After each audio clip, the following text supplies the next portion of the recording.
Statistics class, I'm coming through live with G25. Yeah. Before Timothée Chalamet was an Oscar-nominated actor taking Hollywood by storm, well, he was a high school kid creating rap videos known as Lil Timmy Tim. It's Lil Timmy Tim. I am a boss. You really like my shirt. Before Timothée Chalamet stole hearts and called me by your name, becoming the youngest Best Actor nominee in decades. Before he took on iconic roles in blockbuster hit films like Dune and Wonka, the later for which he earned a reported salary of $9 million. Before his high-profile relationship with Kylie Jenner made headlines worldwide, breaking the long-standing rule of once you go black. Never mind, that was inappropriate. Not just any gay guy, homie. It's me, Troye Sivan. Let's go. I actually heard today that they may be expecting a little one. I don't know, that's not a fact, just a rumor. Now, Timothée Chalamet's journey from a theater-loving kid in New York City's Hell's Kitchen to taking over Hollywood, well, it once started with him spending his summers in France with his family. Now, over the past decade, he began appearing in TV movies and bit roles until bigger breaks in films like Interstellar. Since then, he's become a global superstar and his rise to fame has been nothing short of extraordinary. Well, yeah, baby, that's another great Nardwuar interview. Nardwuar and Lil B, the bass guy, backstage somewhere in some weird setting. Now, with roots in both French and Jewish cultures, a family deeply entrenched in the arts, and a passion for hip-hop that fueled his creative spirit, also him being a true Gen Zer, well, Timothée represents a new wave of Hollywood stardom. But from creating rap videos as Lil Timmy Tim in high school to earning accolades for his raw and vulnerable performances, well, his story is a fascinating mix of grit, talent, and a little bit of serendipity. Now forget Lil Timmy Tim. It's time to do my dance. Timmy Tim, pull up your pants. Welcome to Before They Are Famous, where we dive into the untold stories of today's biggest stars. Today we're going to unravel Timothée Chalamet. Also, I want to give a big thank you to Searchlight Pictures. They invited me and my wife to a special screening of A Complete Unknown long before it hit theaters, and it was a fantastic film. I'll give a review at the end of this video. All right, let's get into it.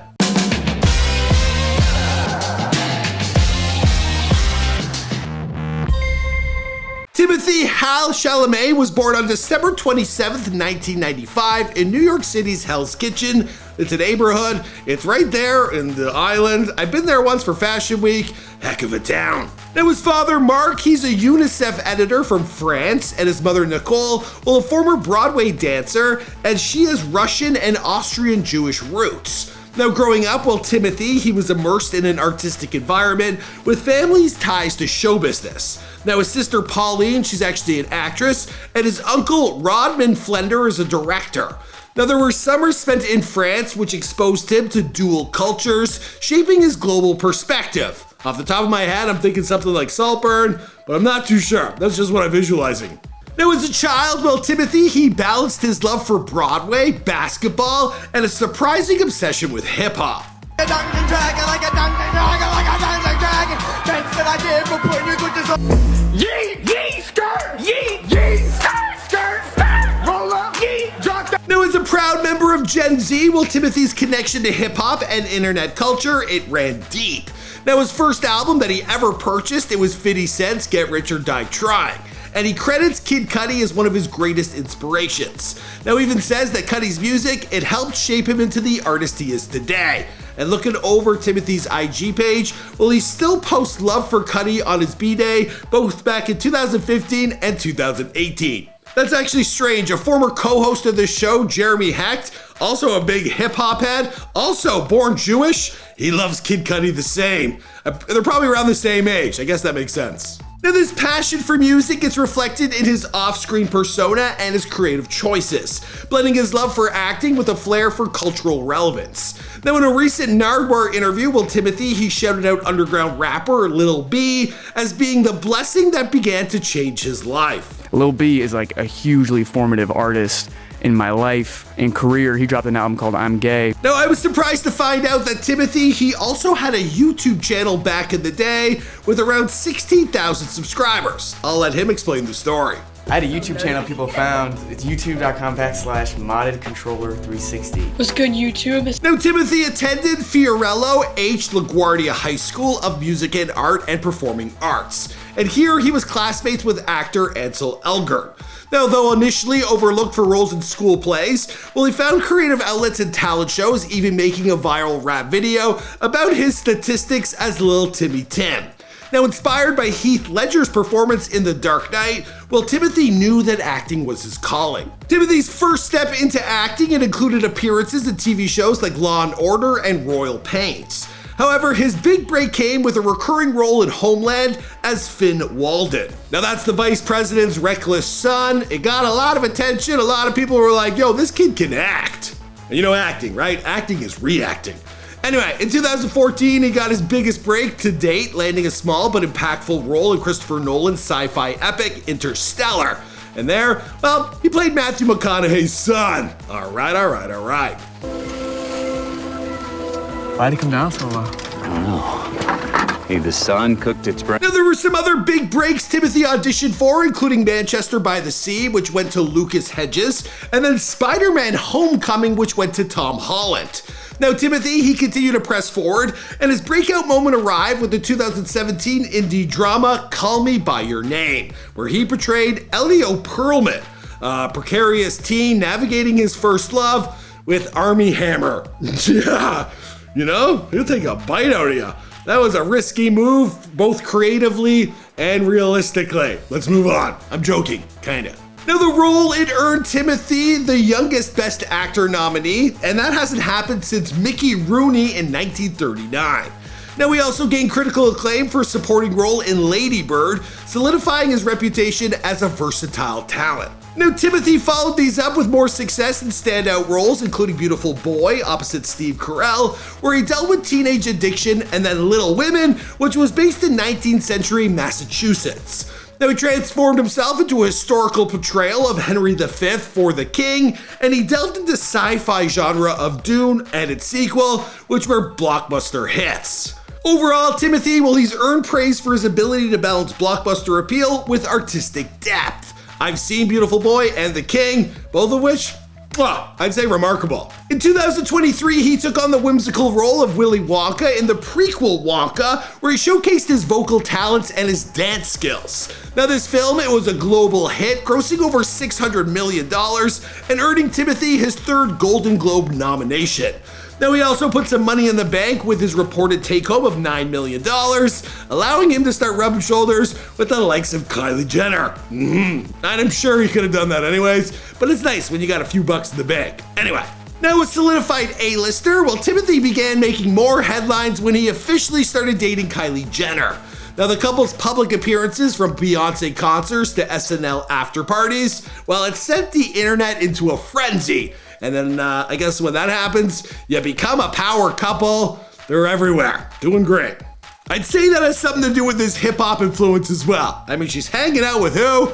Tory Lanez before he's shooting up Megan Thee Stallion, and now he's dating her? You know what I mean? He's dating the girl his idols wanted to date?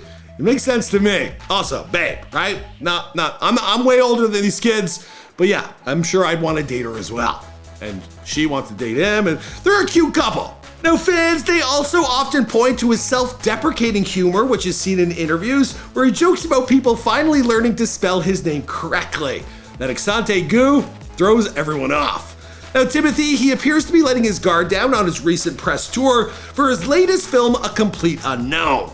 He sat down on multiple podcasts. I checked out the one he did with Theo Von, and then he went record shopping with Nardwuar. Now, Timothée, he's been really opening up and showing the world how relatable, funny, and charismatic he truly is. I'm here, can they see me? Bob Dylan! Bob Dylan! Now, speaking about his recent film release, and being the Before They're Famous guy, I love a good biopic, and this one, it's certainly delivered. Now, to be honest, I went into this film not really knowing a whole lot about Bob Dylan or his music. My parents are immigrants from Ireland. I grew up on other folk music. Anyway, in Bob Dylan's career, it wasn't as electric as like Elvis Presley or Marilyn Monroe, but there was a really great story here that needed to be told. How he took a genre of folk, became the poet of a generation, how he was this complete unknown who rose to the top, and everyone all of a sudden realized this kid's saying things no one else has the balls to say, and he's poetic in how he does it, and he's a bit of a badass at the same time. It was actually a really, really cool film. Now, Timothée in the role, he's gonna get nominated for an Oscar, no doubt. He nailed the voice, he did the singing, and he opened my eyes to American artists and history that I never even knew about. Timothée Chalamet's journey from being a theater-loving kid in Hell's Kitchen to becoming a global superstar is nothing short of awe-inspiring. Now, with a unique blend of talent, charisma, and cultural savvy, well, he continues to push boundaries in Hollywood.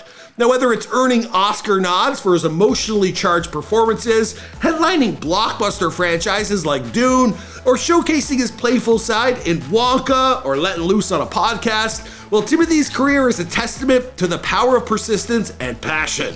It's also his connection to Gen Z through his love for hip-hop and internet culture, and it's clear why he's becoming both a generational icon and a fan favorite. Now, with his rising influence and an ever-growing list of achievements, well, the question isn't if Timothée will keep making waves, it's how big those waves will be. Do you suspect he'll be nominated or win an Oscar for 2024? Let me know your thoughts in the comments down below. Now, I love to make more A-lister before their famous videos, but for me to get those done, you gotta request them, you gotta follow, you gotta DM me, and then we'll get her done. Christian Bale, be great. Tom Hardy, be great. You let me know in the comments down below. What do you guys think is in the future for Timothée Chalamet? Could we see him take on a musical project? Could he direct his first film? Could he enter the Marvel universe? Maybe. Let me know your thoughts in the comments down below. Also, do you think he would have been good as Spider-Man? No Tom Holland, right? That kid was a gymnast, but hey, let me know your thoughts again, you know where. Alright guys, my name is Michael McCrudden. This has been Before They Are Famous. I know a lot of you guys are like, where the hell is Michael? Why doesn't he host these videos? I got like 5 other jobs. I got lots going on, but I'm happy to be here when I can, and hopefully in 2025 I can do more. Let's see. Alright, but for that to happen, you guys gotta watch, so it's tough. Alright, see you guys in another video.